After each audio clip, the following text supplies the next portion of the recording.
Good afternoon. Hello. Hi. Welcome back. Please forgive me, I will have to take off my mask. You can shoot me. So thank you for joining us today. I am so thankful to the Lord that after 9 months, we are able to come back to Insular Square. Praise God. I'm so happy to see all of you here. Brother Vic, Brother Roger, Pat, Falcon. I just love seeing you here. Praise God. Hallelujah. My heart is swelling with joy to be able to come back and preach, seeing you.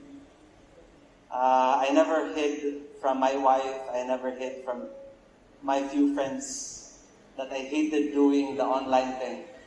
It felt so impersonal. So when my wife earlier was about to say, keep your mics on mute, mayroon ako nga, can you hear me? Praise God. Let's begin this afternoon's service, constantly being reminded of the faithfulness of God. You being here, you are a testimony of the faithfulness of God. Amen? When COVID hit us back in March, it was so new to all of us. We did not know how to handle it. And later on, as weeks passed, as months passed, because back then in March, we were thinking that it would just be gone. And when time dragged on and on and on, naabot na lang 9 months, naabot na lang Christmas, but finally in 2021, thank God we're back. So let's pray. Let's bow our heads and close our eyes in prayer. We praise you, O God, our loving Father. We thank you, Lord God, that for the year 2020, though it was difficult, Lord God, for most of us, you sustained us, Lord God. You provided for every need and even much more. Our being here today, Lord God, is a testimony of your goodness. We are celebrating, Lord, our return here in this venue that you have provided for us, wherein we could hear your message, O God. We praise you and thank you for 9 whole months that you preserved us, Lord, from the virus. And that, Lord, while we were kept at home for most of the time, you provided for every need, O Lord God. We could never recount all the blessings, Lord God, all the aid and all the gifts that we received because of your faithfulness, O God. And Lord, now as you have allowed for your church, for your body to be gathered today, Lord, in this day that you have made, we will celebrate and we will rejoice. We will thank you, Lord God, that, Lord, our life has not been ended, O Lord God, and we are still, O God, enabled to come to you, to come before you, to praise you, to pray to you, and to hear your word, O God, today. We thank you for the message that you will speak to each one of us. We thank you, Lord God, from the bottom of our hearts. And we entrust to you, Lord God, the rest of our service. Glorify your name in Jesus' name. Amen and amen. The title for this afternoon's message is All in the Family. All in the Family. And for those of you who were not able to follow the series online, we are in a series in the book of Acts. We are now in Acts chapter 12. For Acts chapter 12 alone, this is now the second part of Acts chapter 12. So all in the family, we will read Acts chapter 12, beginning with verse 4 up until verse 17. So verse 4, when Agrippa the first seized Peter, Herod Agrippa put Peter in prison. delivering him to 4 squads of soldiers to guard him, intending after the Passover to bring him out before the people. So Peter was kept in the prison, but prayer for him was being made fervently by the church to God. On the very night when Herod was about to bring him forward, Peter was sleeping between 2 soldiers, bound with 2 chains, and guards in front of the door were watching over the prison. And behold, an angel of the Lord suddenly appeared, and a light shone in the cell, and he struck Peter's side and woke him up, saying, "Get up quickly." And his chains fell off his hands. And the angel said to him, "Gird yourself and put on your sandals." And he did so. And he said to him, "Wrap your cloak around you and follow me." And he went out and continued to follow, and he did not know that what was being done by the angel was real, but thought he was seeing a vision. When they had passed the first and second guard, they came to the iron gate that leads into the city, which opened for them by itself. And they went out and went along one street, and immediately the angel departed from him. When Peter came to himself, he said, "Now I know for sure that the Lord has sent forth his angel and rescued me from the hand of Herod and from all that the Jewish people were expecting."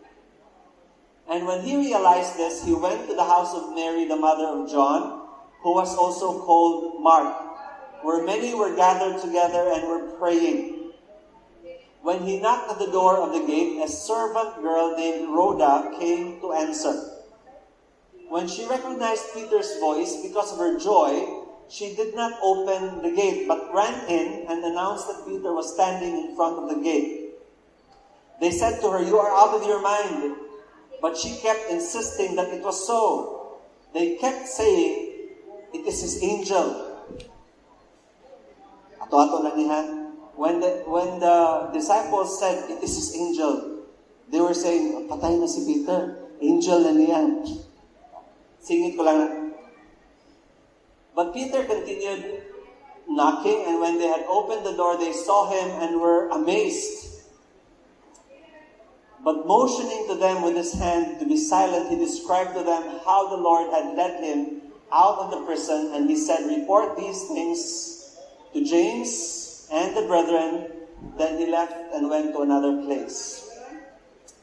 Let me tell you right off the bat that we will be finishing this chapter next Sunday, God willing. But for now, let me just say this. I will comment it. Verse 16, when they opened the door for Peter because he continued to knock, they saw him and were amazed. And I am just amazed that nag-ampo pa mo. Do you get me? They were amazed to see Peter right in front of them as an answer to their prayers. Actually, at once, this is quite a rebuke for all of us that when we pray, we should expect what we are praying for. Here, this is just like a comment or a commentary that to be amazed to see Peter is like telling us that they were not really expecting anything from their prayers. Amen?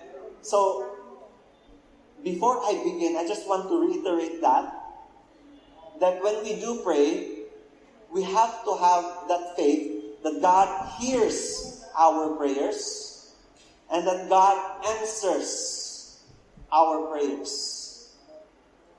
Okay? Far be it that we are amazed. Okay? Okay, I don't really know fully the context of their amazement. Okay? I don't want to judge the disciples, but what I'm saying is, far be it that they were amazed that they received an answer to their prayer. But nevertheless, let's begin with the message. That is our text today, okay? And it opens with this one. Verse 4 tells us that Herod put Peter in prison. And in verse 5, we are told that Peter was kept in the prison. But right away in verse 5, we are told that prayer for Peter was being made fervently. Okay? In other translations, it uses the word intensely by the Church of God. And so, right now, we will know, I will tell you ahead, that the whole hour or 45 minutes or so, the message is resoundingly clear. It will be about prayer. Okay? Now, when Peter was put in prison, kept in prison, the church fervently and intensely prayed for their leader, prayed for their friend being in prison, who had the prospect of being executed by Herod, just like he did with James. So this, brothers and sisters, will tell us that whenever the early believers, whenever they were faced with problems or persecution, they always responded in prayer. In the early church, whenever the disciples faced either a problem or a persecution, they always responded in prayer. Look at what they did when Peter and John were first put in prison and were released. Actually, any imprisonment with Peter in Acts chapter 12 is his third. Okay? So, let me bring us back to Acts chapter 4. This is the first time that Peter, along with John, was imprisoned. And this is what happens when they were released. Okay? When Peter and John had been released, they went to their own companions and reported all that the chief priests and the elders had said to them. And when they heard this, they lifted their voices to God with one accord and said, O Lord, it is you who made the heaven and the earth. I said earlier that in the early church, whenever the disciples were faced with problem or persecution, they always responded with prayer. And this is the third thing that we see here with the disciples. Whenever they had victory, okay, they always also responded in praise and in prayer by saying, O Lord, it is you who made the heaven and the earth and the sea and all that is in them, who by the Holy Spirit through the mouth of our father David, your servant, said, why do the Gentiles rage and the peoples devise futile things? The kings of the earth took their stand and the rulers were gathered together against the Lord and against his Christ. For truly in the city there were gathered together against your holy servant Jesus, whom you anointed, both Herod and Pontius Pilate, along with the Gentiles and the peoples of Israel, to do whatever your hand and your purpose predestined to occur. And now, Lord, take note of their threats and grant that your bond servants may speak your word with all confidence, while you extend your hand to heal, and signs and wonders take place through the name of your holy servant, Jesus. And when they had prayed, the place where they had gathered together was shaken, and they were all filled with the Holy Spirit and began to speak the word of God with boldness. Now, brothers and sisters, this is Acts chapter 4.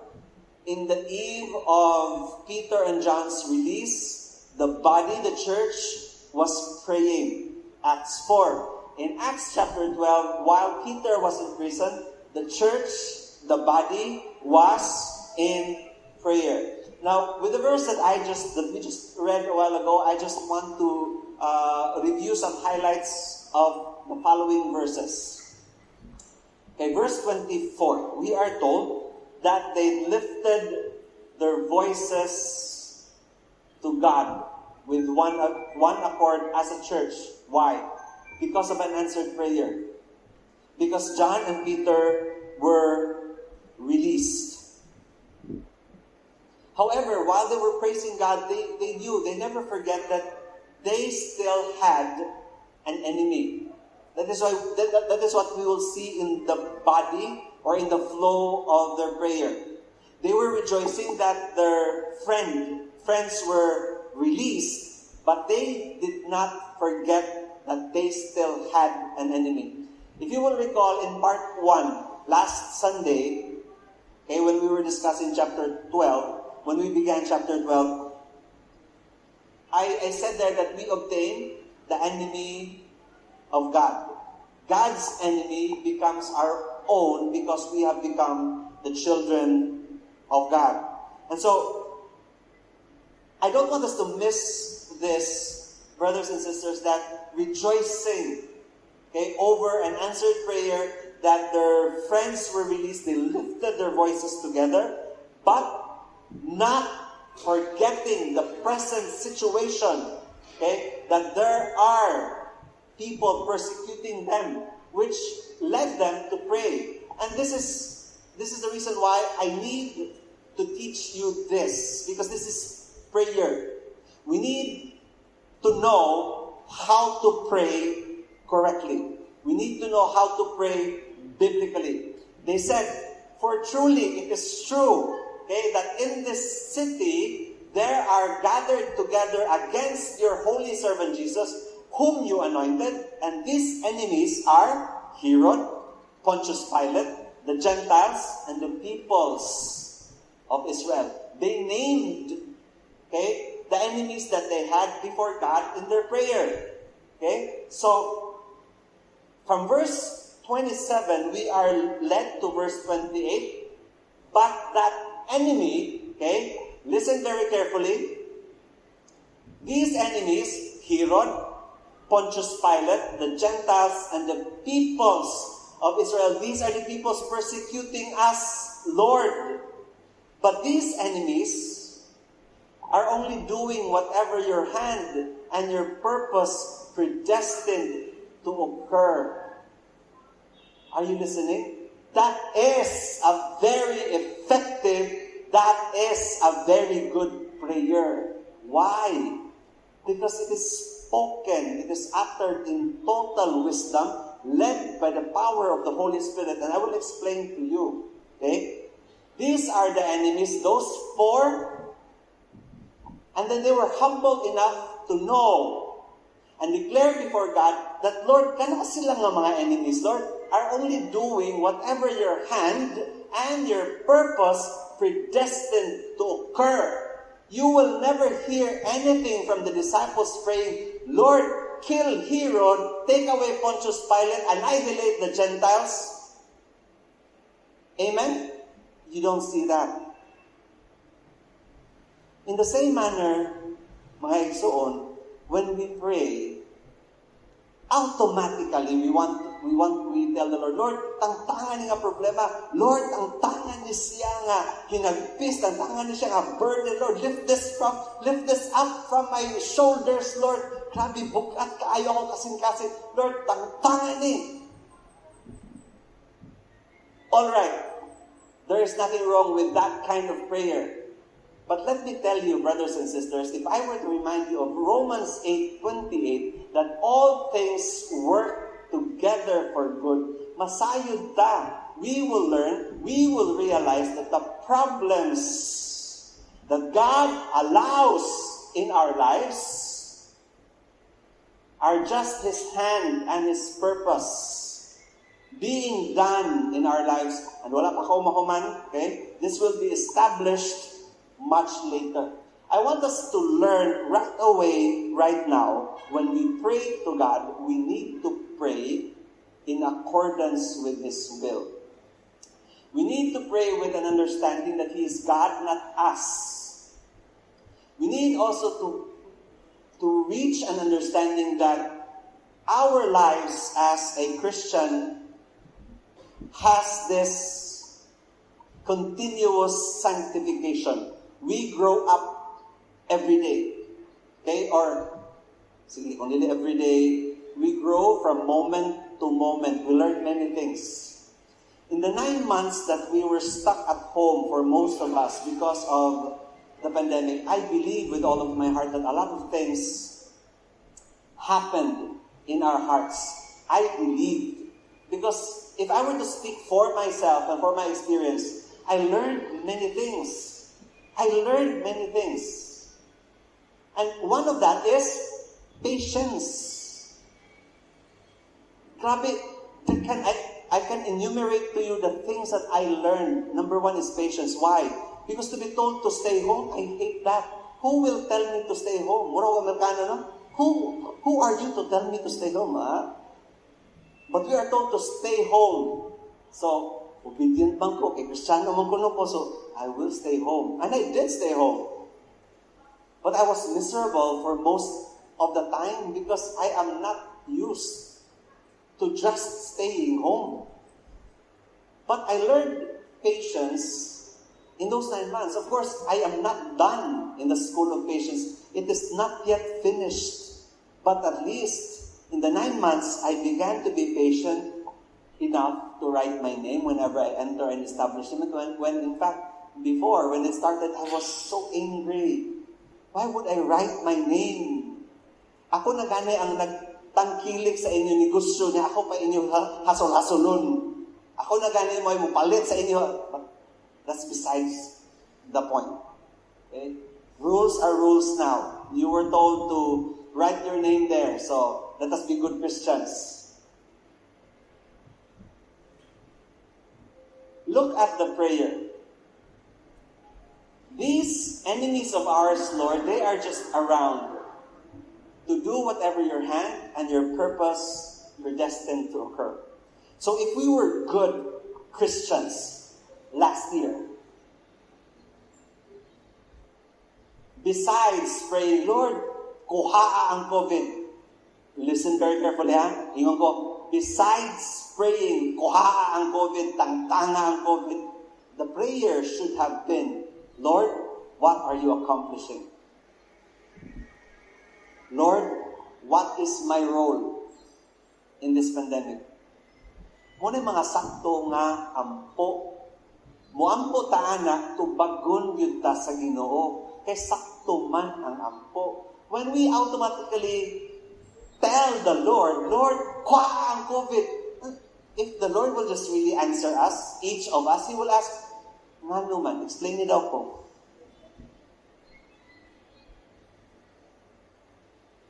Last week, I shared that I told the Lord, Lord, in my prayer, Lord, 2020 was so bad. Anak ako na. And then automatically, I was rebuked in my heart by the Lord. Who said so? You? Who are you?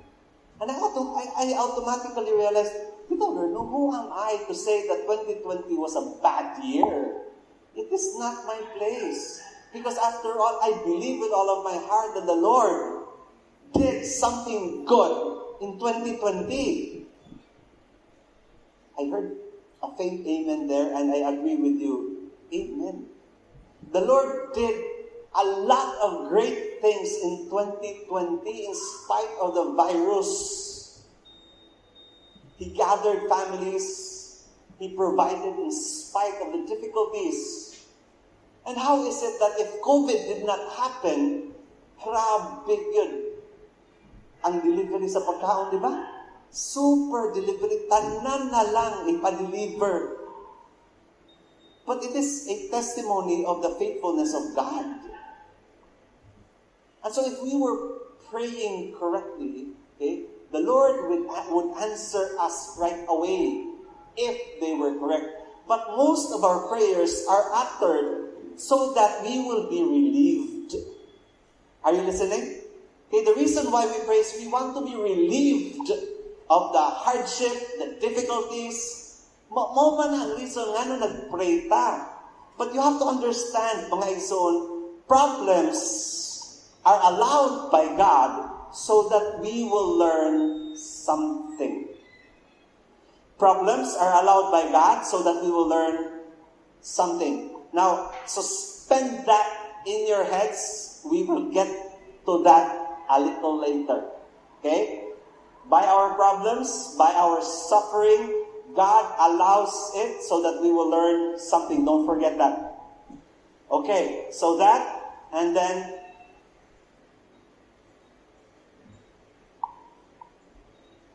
here is the epitome of the correctness of the prayer. Now, Lord, take note of the threats of our enemies. And what is the prayer? Grant that your bondservants may speak your word with all confidence, that we will not be afraid of their threats. That is correct praying. Wala sila maingon nga, Lord, grant that they all be killed. There is nothing here that speaks about the relief from the standpoint of the disciples. Amen?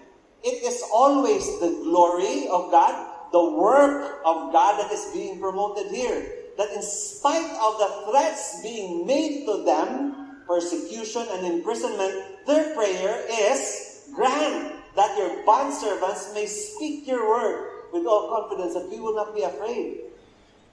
That is correct praying, mga igsoon. And that is the reason why if we are just really good as students of the Word of God, we will learn many things in the Word of God. These verses alone will teach us how to pray correctly, how to pray properly.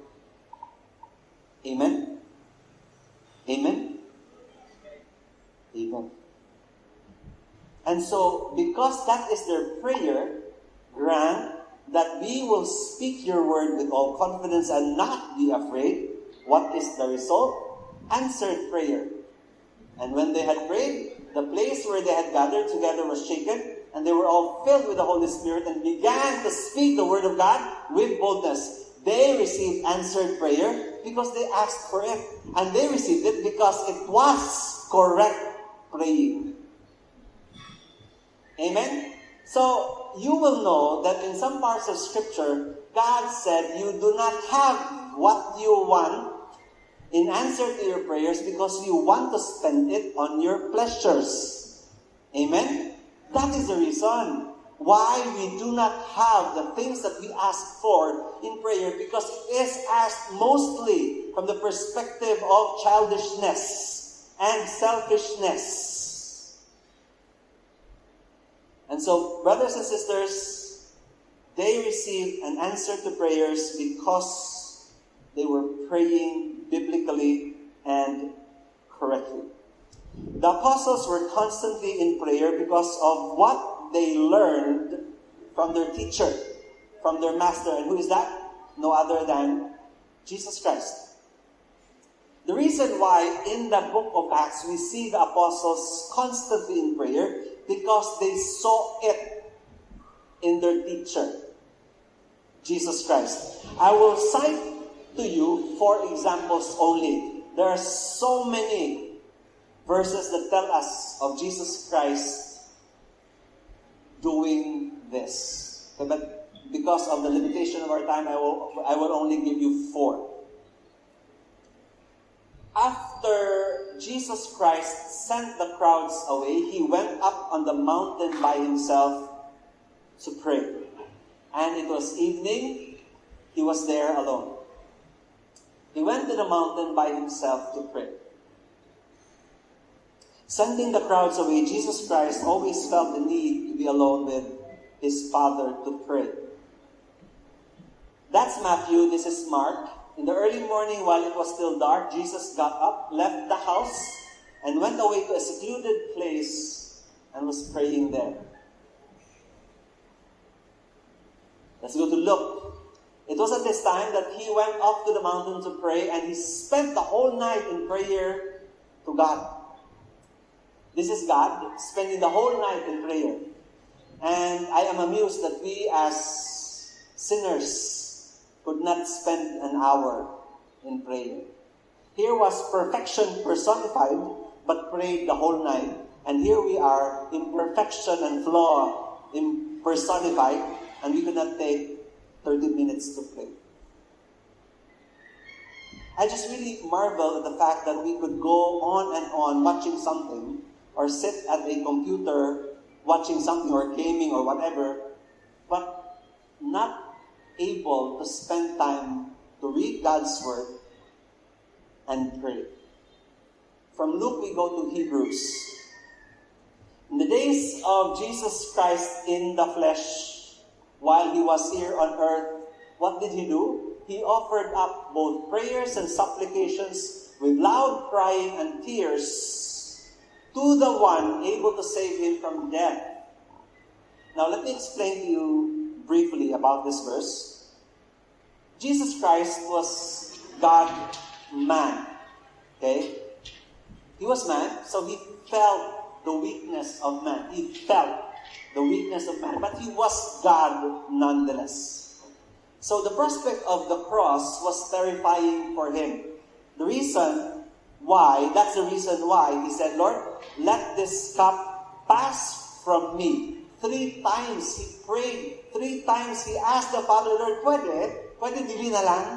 3 times, let this cup pass from me. He was telling the Father, Lord, pwede dili na lang kung mamatay ang cross in Calvary. But, however, okay, the prayer did not end there. It always ended with, but not my will, but yours be done.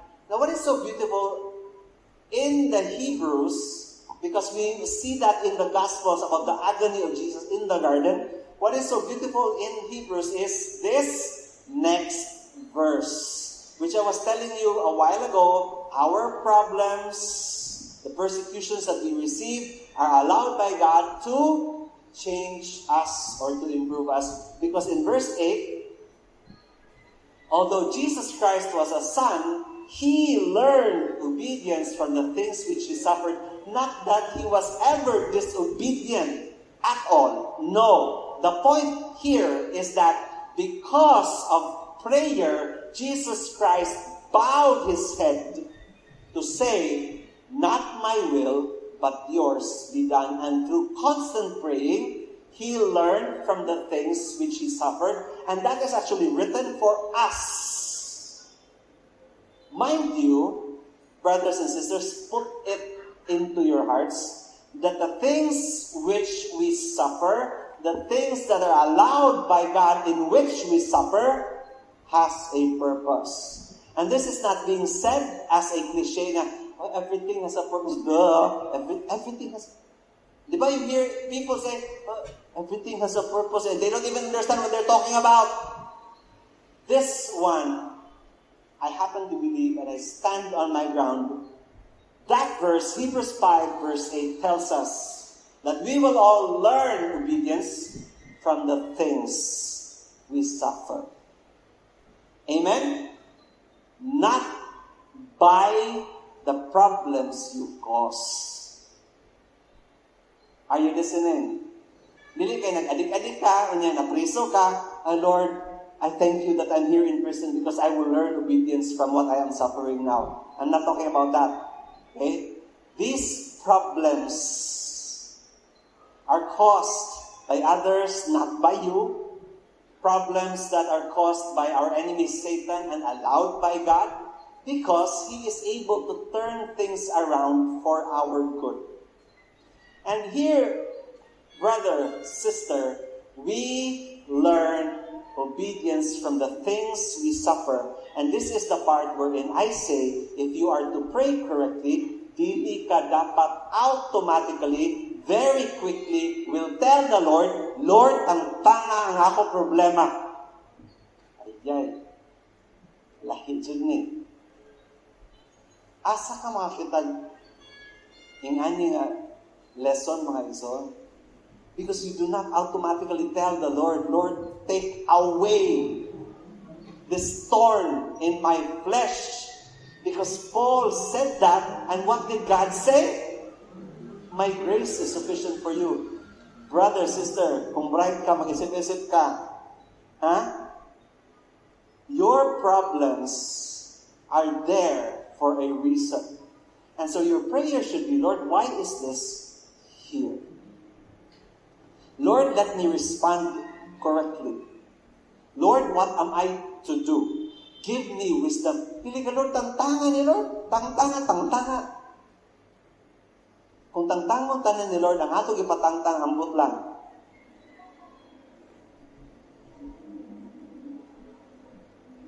That alone.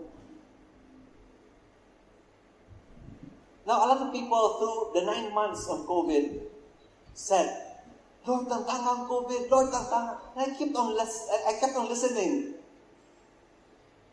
There are so many good things that God did in COVID. Kung may tagtangtanga, then the Lord cannot do those things. Because it can only be done in the face of the virus and in the face of danger. There are many things that God can do in the face of adversity, in the face of problems. And if we say, Lord, tangtanga, we do not get the blessing that we ought to receive. We do not get the maturity that we ought to attain. Are you listening? Obvious ba gimingaw ko diri? Yes, and so on. We learn obedience from the things we suffer.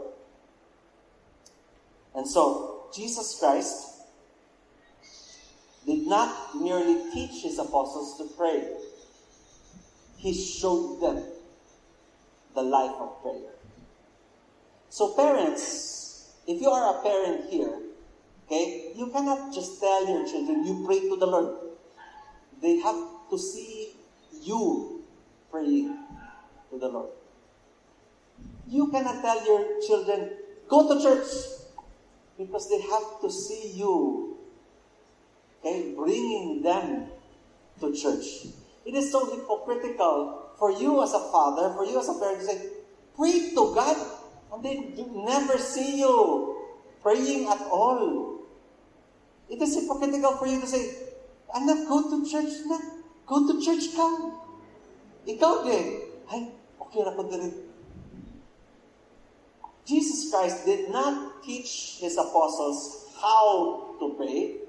He showed them a life of prayer. That is why we have this saying that, okay, that is why our actions is a very powerful tool of influence. Now, I like the picture a lot because if the father is walking correctly, the son who is following will say, I have big shoes to fill. Amen? Perfect picture. Muna, ang anak, paglaki ko, gagayain ko ang tatay ko. Grabe yung faith sa Ginoo. Paglaki ko, gagayahin ko ang tatay ko, riding in tandem. A child should be able to say about his father, I have big shoes to fill. That is your ambition, father. That is why we know this, actions speak louder than words. Words are nothing. Promises are nothing. Actions speak louder. This renowned essayist, Ralph Waldo Emerson, said, your actions speak so loudly, I cannot hear what you are saying. Beautiful.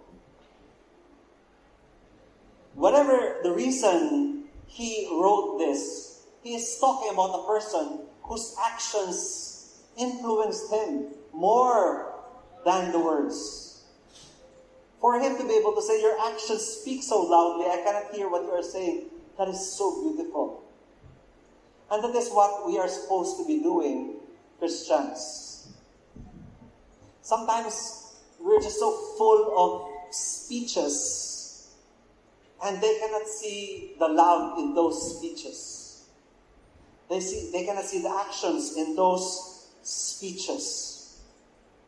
And so it is no wonder that when Christ, was taken from them, automatically the apostles take on the form of prayer.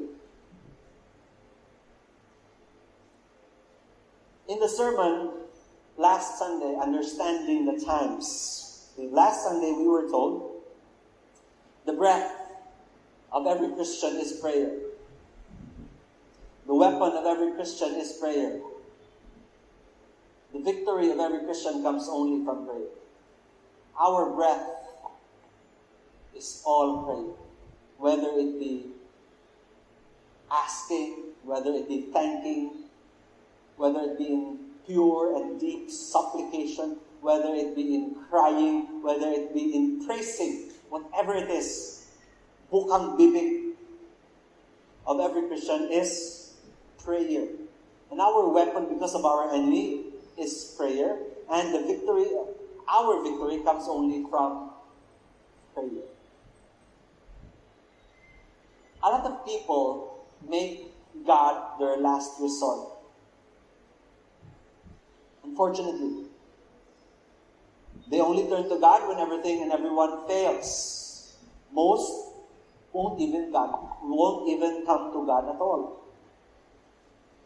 And that's very sad when we just go to the Lord when everyone and everything fails as a last resort. Some make God as plan B.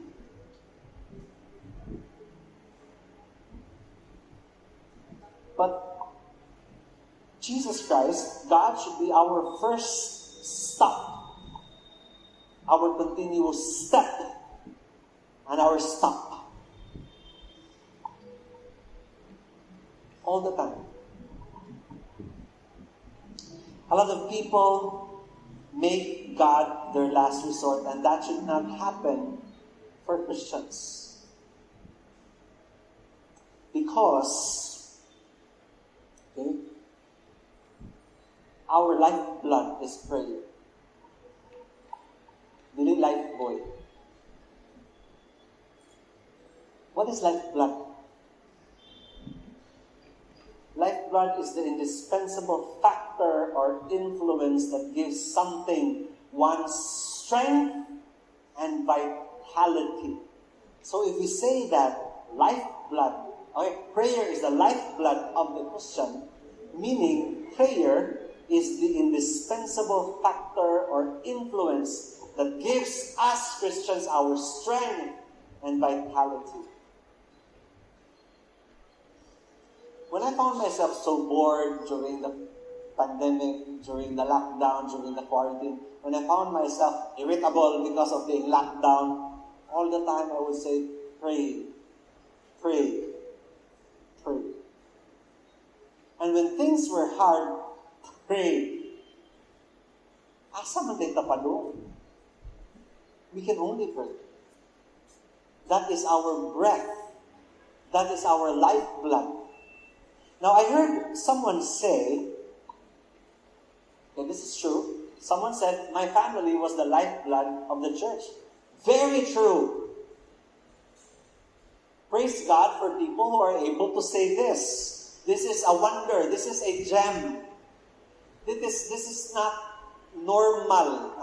This is not general. Because only a few can say, my family was the lifeblood of the church.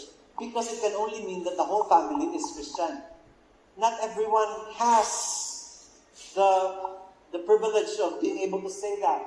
But this person said, my family was the lifeblood of the church. And this is part and parcel of the message that God is speaking to us today. Because if we come here representing a family, we should be the lifeblood of the church. Meaning, our whole family should be giving and serving the church. And so, when we say prayer is the lifeblood of the church, this statement is and can also be for all of us who are listening right now. Why? Why is this important? Because we will learn in our text that John Mark had a mother named Mary who gave her house as a venue for prayer. Now, let's just start there. Okay? Someone said, my family was the lifeblood of the church. That is so beautiful if you are able to say that. For us who cannot say that, let's pray that we will reach that. Now, in our text, because we are studying Acts chapter 12, John Mark was a disciple. He was busy in the things of God. But he was not alone because he had a mother named Mary who gave her house as a house for fellowship and prayer. So here you see a mother and son. Amen? And they were the lifeblood of the church. Why? Because while Peter was in prison, Mary's house was used as a venue wherein they could intercede for their friend. And so we have, here, a mother and a son. Peter, realizing he was not seeing a vision, he automatically goes to the house of Mary, the mother of John, who was also called Mark, where many were gathered together and were praying. How did Peter know where to go? Peter already knew that their venue is the house of Mary. Amen? So he knew. So this in itself should inspire us to open our homes as homes of prayer. Nindot jud kaayo, mga igsoon, ang ato panimalay is a venue for prayer. I grew up like that. I grew up like that. With my parents hosting week after week, up to three gatherings per week, hosting at home, using our house as a venue for prayer and fellowship. It is no wonder that I became a pastor. And that is the point. Peter knew where to go because he already knew that the gathering place was Mary's house. And so, no wonder the son, John Mark, would write the second gospel of the New Testament. See? It is no wonder. Because of the background. Background is very important. John Mark was steeped in a life of prayer. John Mark grew up being busy with church things. And not only that, that's why modeling a life of prayer is very, very important. Modeling a life of prayer, it can do wonders with our children. Let me repeat. Modeling a life of prayer can do wonders for our children. I have this experience that I would never, ever forget about this dear old lady whom I call Nanay. She's not related to me, but she is the mother of a very, very good friend of mine. The mother is Christian, the son is not. So you can just imagine her agony praying for her son. Now, while I have been a Christian for a long, long time, this very, very good friend of mine is not.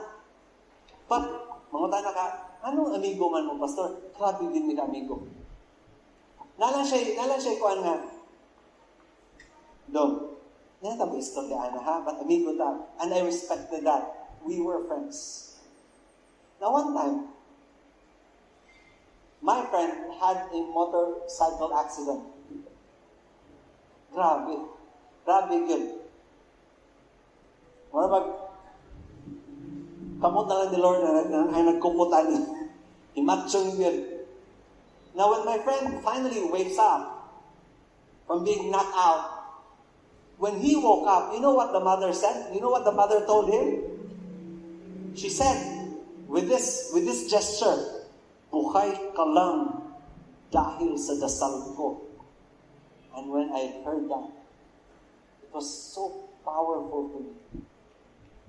Because I knew the lady to be a very powerful, prayerful woman.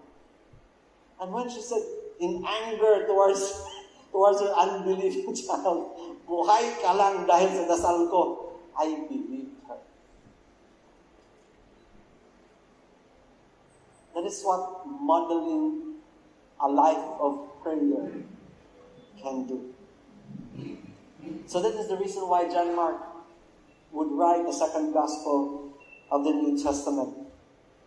It's so beautiful when we learn that, wow, the mother gave her house for prayer and fellowship. The son was so busy in ministry.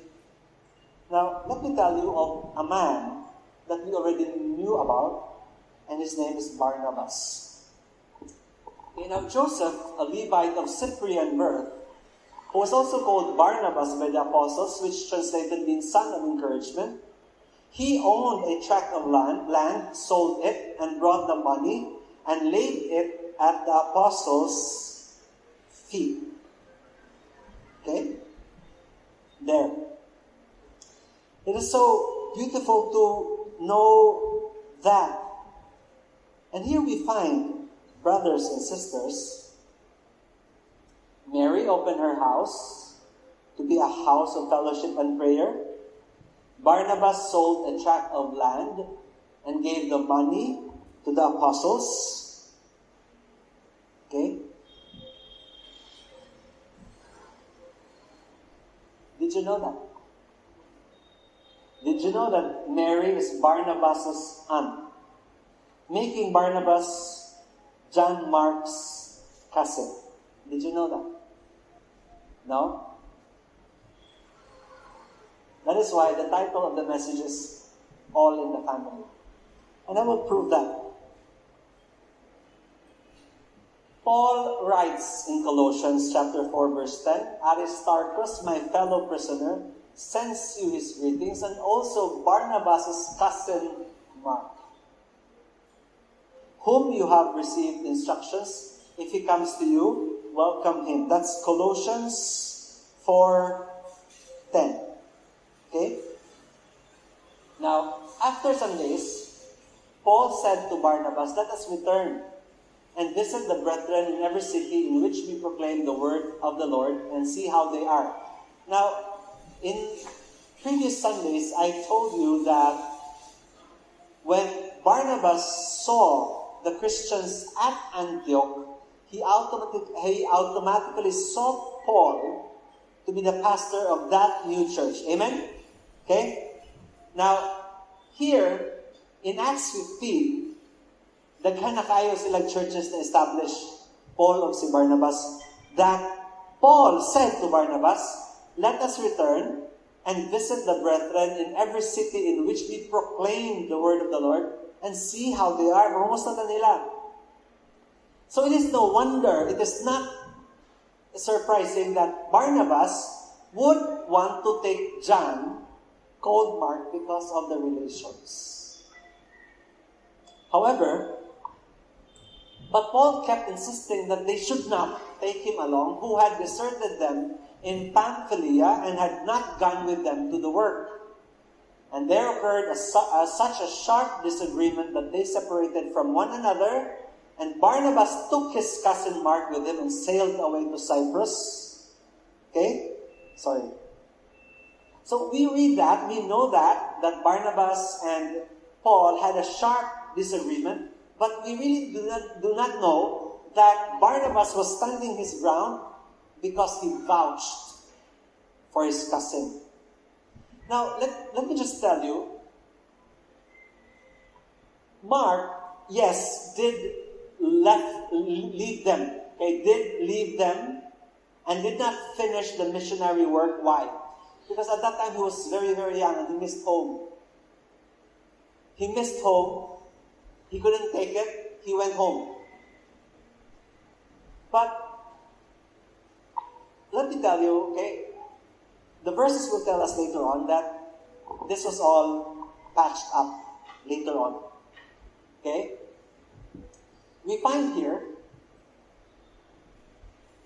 much later, this is Paul saying, Barnabas' cousin Mark, whom you have received instructions, if he comes to you, welcome him.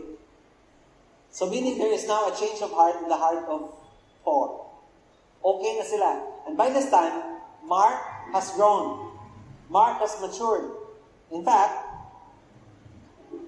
Paul writes to his other spiritual son, Timothy, and instructs Timothy, pick up Mark, bring him with you, for he is useful to me for service. So there is a change now. John Mark grows up. But I just wanted to establish for all of us that Barnabas and John Mark were cousins, making it all in the family to inspire us that family is important. That if we serve together as a family, the influence is just immense. And for me also to have the opportunity to explain to us as we study the verses that yes, we make mistakes just like John Mark did because of his age, because of his youth. But eventually, John Mark became a very, very good and effective servant of the Lord. In fact, this letter is the second letter that Paul writes about John Mark. He writes a third one, and he writes to Philemon. Philemon, okay? And he confesses, Mark, Aristarchus, Demas, Luke, my fellow workers. Mark here is now a peer of Paul. Amen? It's just beautiful how one man can leave a work and be somebody for a call to say, my fellow worker. And so, Mary, Barnabas, and John Mark does wonders in church and as Christians, not only because they have devoted themselves to prayer, but also because they have modeled themselves to be true Christians. Amen. Yes. And if you will look at the picture closely, you will see Rhoda, the servant girl behind, opening the door. Nice picture. So, let's continue. Okay. So, if we are to really pray, Lord, I hope that we as a family could be the lifeblood of the church, then that is a good prayer, my son, because this is the backbone, okay? That prayer, that statement okay, is the backbone of what Joshua stood. As for me and my house, we will serve the Lord. That's the backbone. Even if ikaw rang usa, I will be the lifeblood of the church. My family is the lifeblood of the church. It's so beautiful that you are serving, your children are serving. That is so beautiful. And when your children grows up, it will do mighty wonders in their life. When the believers learned that Peter was put in prison, they all gathered in Mary's house, where they always did. Okay? So, I just want to establish this, my soul, for Peter to know where to go. I want to establish that he knew where to go, and that was to Mary's house. And we are starting a new year, 2021. Katawa ko, commercial ta kadyo. 2021. My friend posted, welcome 2027. Daghan na nahutahan. Ano 2027 man? Nahut na naman ko ng one. No. Sige lang, wait. Back to the program. Okay. He knew where to go.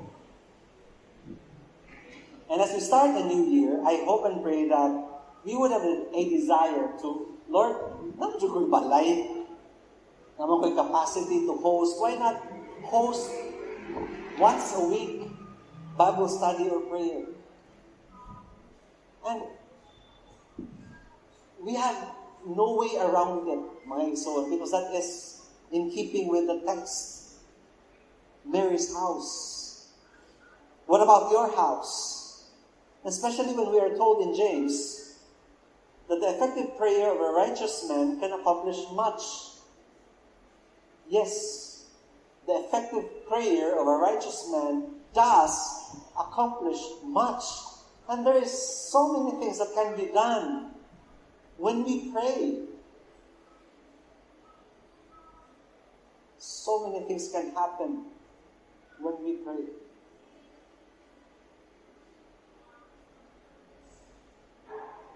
Peter knew well enough the power of prayer that he writes in his letter, okay, the end of all things is near. Therefore be of sound judgment and sober spirit for the purpose of prayer.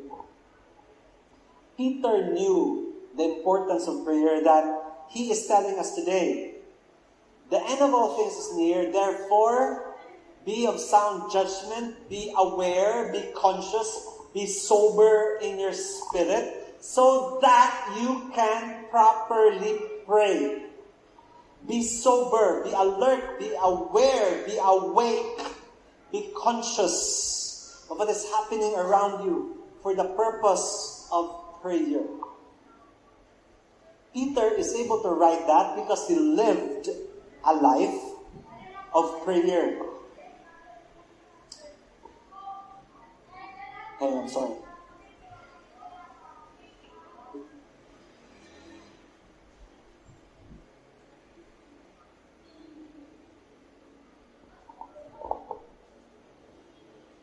And so after here we go to big lessons from Peter. And I say big, really big. There are 4. In just this chapter, 4 big lessons from Peter. Number 1. Okay? It's big, isn't it? Despite his appalling circumstances, Peter was asleep. That's a very powerful lesson from Peter. How could he sleep in prison, bound in chains with other 2 guards? Cold, damp floor, dirty floor. This is not a Hilton. How could he sleep? He was facing the prospect of execution in the morning. How could he sleep? That's a very big lesson. Why, Lord? Why was Peter asleep? Because he can. Because he can. Really. Today, perting gamayas problema, wa nakatugahon na. We can all serve, okay, learning a lesson from Peter. Okay? On the very night when Herod was about to bring him forward, meaning, okay, to bring him forward was to present him to the Colosseum, to the people. On that very night, Peter was sleeping between 2 soldiers, bound with 2 chains, and 2 guards in front of the door were watching over the prison. Okay? Peter was asleep, but we are told an angel appears in the cell, and we know how bright an angel can be. Did it wake Peter? No. A light shone in the cell, we are told in scripture, in the verse. Did it wake up Peter? No. Peter was sound asleep. Ay, kalamin ni Peter. In facing a dim prospect, he was able to sleep. Okay? When the angel appeared and a light shone in the cell, it was not enough for Peter to awaken because the angel had to strike Peter's side and tell him, okay, to wake up, get up quickly. He had to strike Peter's side. So, Peter, he had to strike. Peter, get up, wake up. Wala mantika matulog eh. He had to be struck, meant that he was deep in sleep. And before I go to number 2, let me just say this. That alone is a big lesson, mga son. The next time we are not able to sleep because of a problem, think, are you in a prison cell, chained with 2 guards? Are you going to be executed in the morning?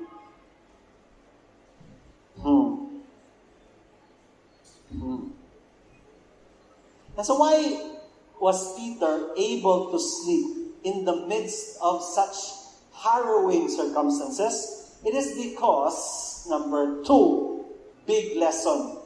Peter trusted in what Jesus told him. Now, what did Jesus tell him? What did Jesus tell him? It is this. Peter held on firmly to what Jesus said. Jesus told him, truly, truly, I say to you, when you were younger, you used to gird yourself and walk wherever you wished. But when you grow old, you will stretch out your hands and someone else will clothe you and will bring you where you do not wish to go.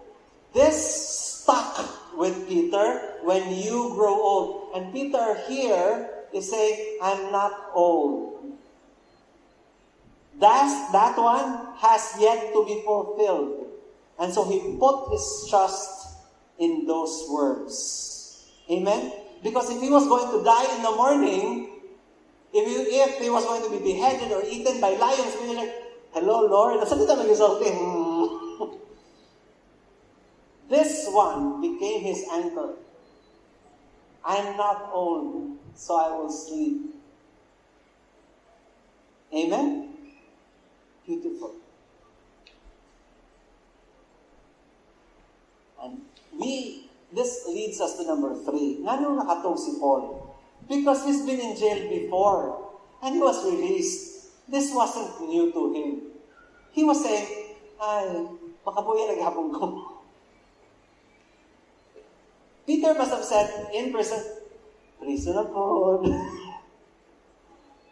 And in God's time, I would release na po. That's the correct attitude. In our problems. Problem na po. And sardinas na po. Sagdi lang bro, ugma, century na na.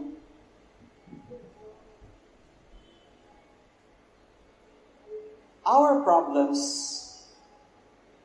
they're not new. Amen? And you know very well that in every problem that you have had in the past, God delivered you. In every need that you have had in the past, God provided for you. There's nothing new. So why should you be sleepless? And I'm talking to myself about that because I find it difficult to sleep. Really, that's my problem. Peter had been in jail before and was released. Okay? Here. The first time he was in prison, they laid hands on them and put them in jail until the next day, before it was already evening. That's the first time he was in prison. And this is Acts chapter 4. Just one chapter. He was thrown again in jail. You will ask, ano man, one chapter lang. Ano man? Because he is always told, stop preaching. Stop proclaiming the word of God, and he wouldn't stop. And so in Acts chapter 5, they laid hands on the apostles and put them in a public jail. See? Why? Because their prayer earlier in Acts chapter 4, all his enemies are just here to do what their hands have purposed and predestined to do. And with all those enemies threatening us, grant, Lord, that your bondservants will have the courage and the boldness to speak your word. That is their prayer. And they were true to their prayer. Amen? Wala ba sila nga, kung manago sa tao, init kayo. The first imprisonment did not result for Peter to say, "Oy, hassle ha, mamuyot ta." Wala. It led to a third imprisonment. And so it wasn't new to Peter, which leads us to these words that Peter writes. Why? Because of his experience. Because of his experience, he is able to write 1 Peter 5:6. Therefore, humble yourselves under the mighty hand of God, that he may exalt you at the proper time. Cast all your anxiety on him, because he cares for you. And mind you, yes, Peter is not perfect. He may have had times wherein he doubted God, he asked God for deliverance. And this is why he is able to write, cast all your anxiety on God, because he cares for you. And that is the reason why you can sleep.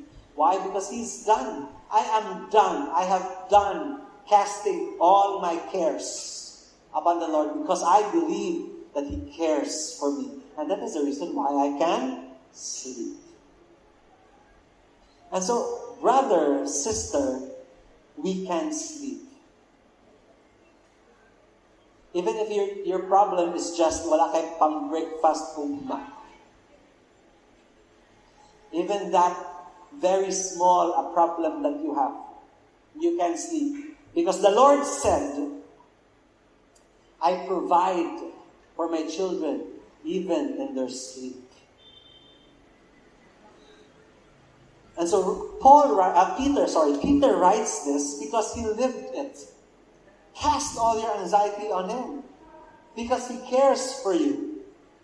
And then we are led to number 4. Amen. The fourth big lesson about Peter in this chapter is no prison can hold those whom God wants out. And that's true. Because God has a will for all of us. And we all have a destiny that we are going to fulfill. Marked out for us. And everything that is going to happen is all written in the book of life. Everything that we are going to do and everything that is yet to come. It is all there. And so no prison can hold those whom God wants out.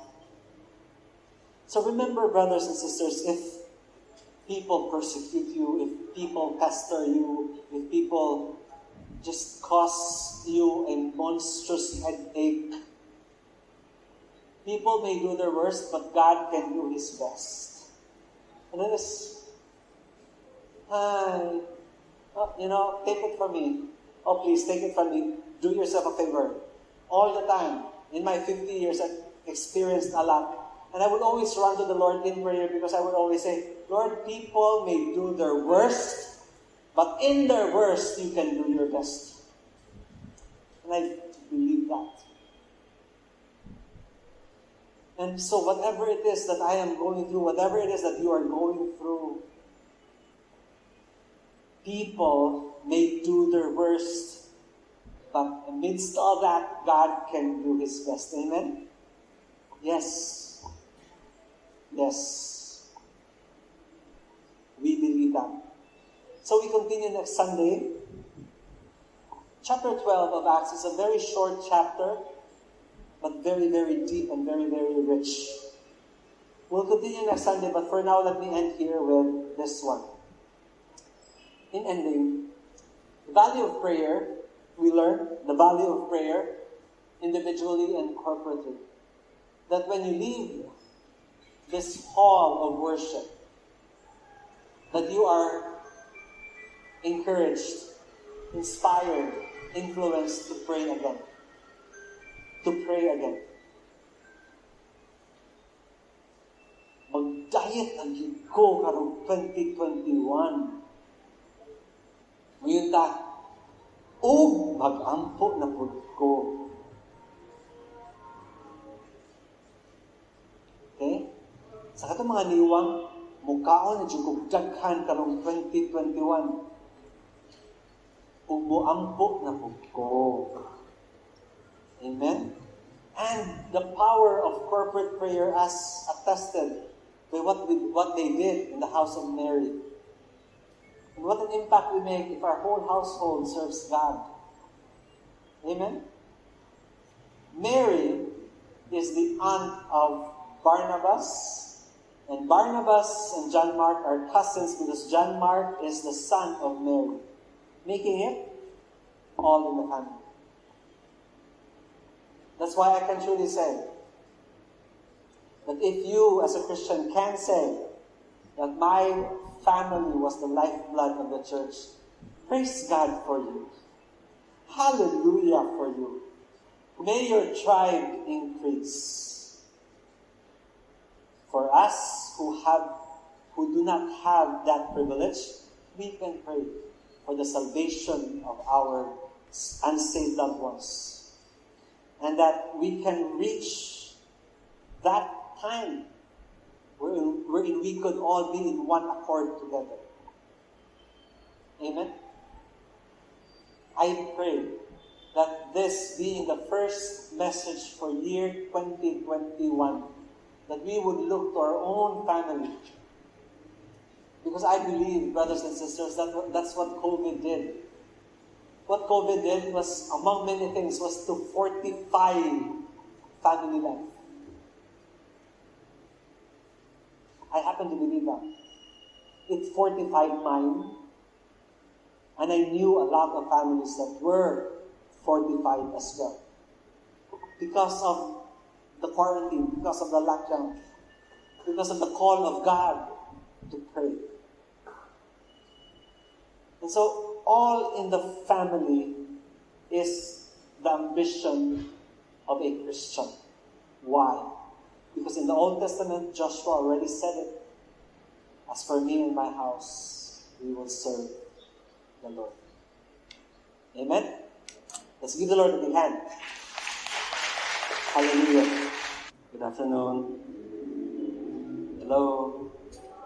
Hi. Welcome back. Please forgive me, I will have to take off my mask.